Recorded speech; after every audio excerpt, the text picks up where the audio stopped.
you cannot outwork a bad culture.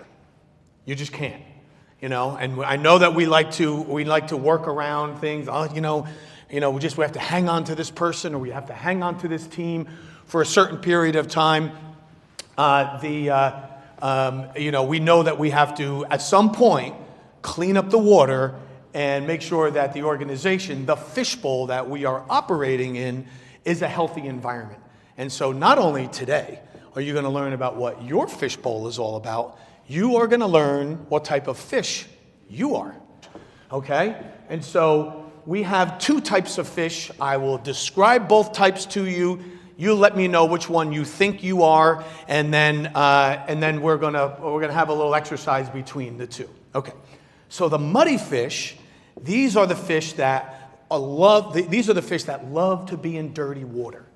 See, dirty water is a lot of fun because you can only see this far in front of your face, right? What would anyone care what I wore to work today if no one can see it anyway?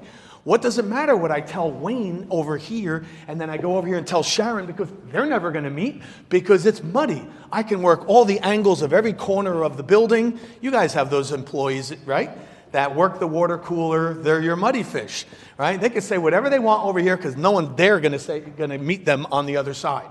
So now these muddy fish are great because they can think on their feet. They're really good at getting the job done. They're very creative problem solvers, and they're always in the moment. We love them for that. They tend to be the front of the house. They tend to be your business development people. They tend to be your sales people. They tend to be your managers. They tend to be your owners. All right?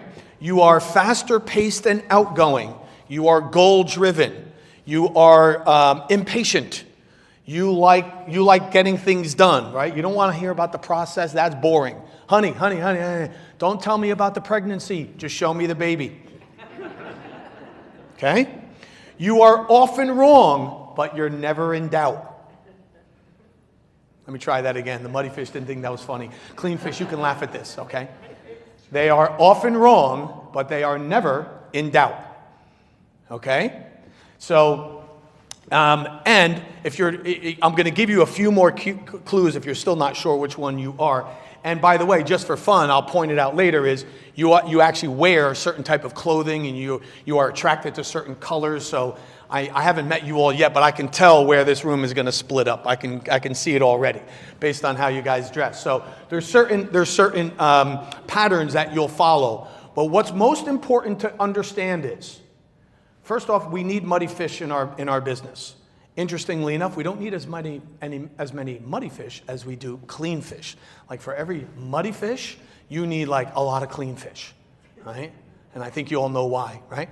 But muddy fish, what they're really good at is they are the effective part of your business. They get stuff across the finish line. It might not be pretty. They might scorch a lot of earth, but they get things across the finish line. Right? You want proof of concept? Give it to a muddy fish. They will make sure you get proof of concept. You want to see if a product can launch? You want to launch a new resort, a new location? You send your muddy fish in, because they are good wartime employees. They're good wartime practitioners. They are not peacetime practitioners. Okay? So we need our muddy fish. They are more effective. Okay?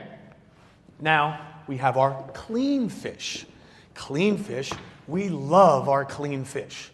We would have nothing in our lives without clean fish, because muddy fish will give us all these sometimes good ideas, sometimes not so good ideas, sometimes terrible ideas, and they will leave them with the clean fish and say, make it happen. And you do, right? So clean fish would rather do the wrong thing right than do the right thing and be accused of being wrong. You want me to do that again? All right. I'll go slow this time. I just had to see where we were at. A clean fish would rather do the wrong thing right as opposed to doing the right thing and be accused of being wrong. What does that mean? That means they're going to take your crap-ass ideas and turn it into a process, a system, and launch it as best we can. Or they're going to do the best they can with whatever they were given. They will turn your idea into process. They will duplicate it and make sure that all the trains show up on time. Okay? And so that's why we need our clean fish. They are the efficient part of the organization. And there is a natural and adversarial relationship between those two.